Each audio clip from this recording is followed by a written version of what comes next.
gatwara Orutindo rubangirene rugite gomboro ya ruhumuro town kansone yabitomo mu rushenyi Nichetenga ngo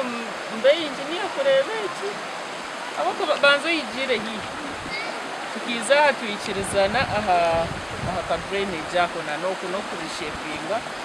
no muhanda access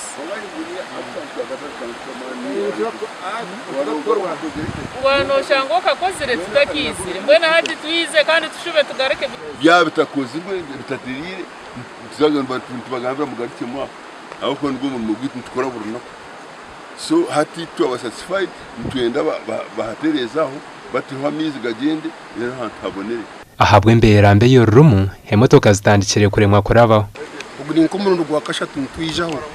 tufa kureba ngo side zombe bazitebekanisa kandi abantu babana batambura ndabine na motoka zabo batakabasa kugira uburemezi na hatu abatwemerira ija motoka mpango munonga yanebura yo kace kwameramu aho kureba ngo side yakuriya bakatayita karinje munonga bitarumaramu Orutindo rukaba rushemereye ko mwaka guhwire waka ha stage yo kwenda kamuhera wakara mu bizube bicurumu eco kureberaho aha side ya seri hacuruho tubaratireho mabare hadi kubaza kandi hadi kubaza rero bakatumara mama none kirebe kati imotoka kushikwiza zikwataraho mbona kubarabe batahahereze kiba kimasango komishoningo Orutindo nkiza kiba kitashikira Engineer wa district bamutira haninga kushobora nijo kwakora mu niza kurango hatebekana ngakuriye kwatebekanisa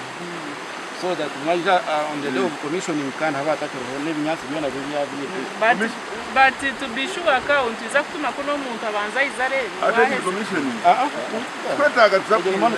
Orutindo ruhindukire nkuko mbise rumaze ro sente zo kwingana miliyoni 300 mu sente za Uganda gasha kwa Abraham Muganzi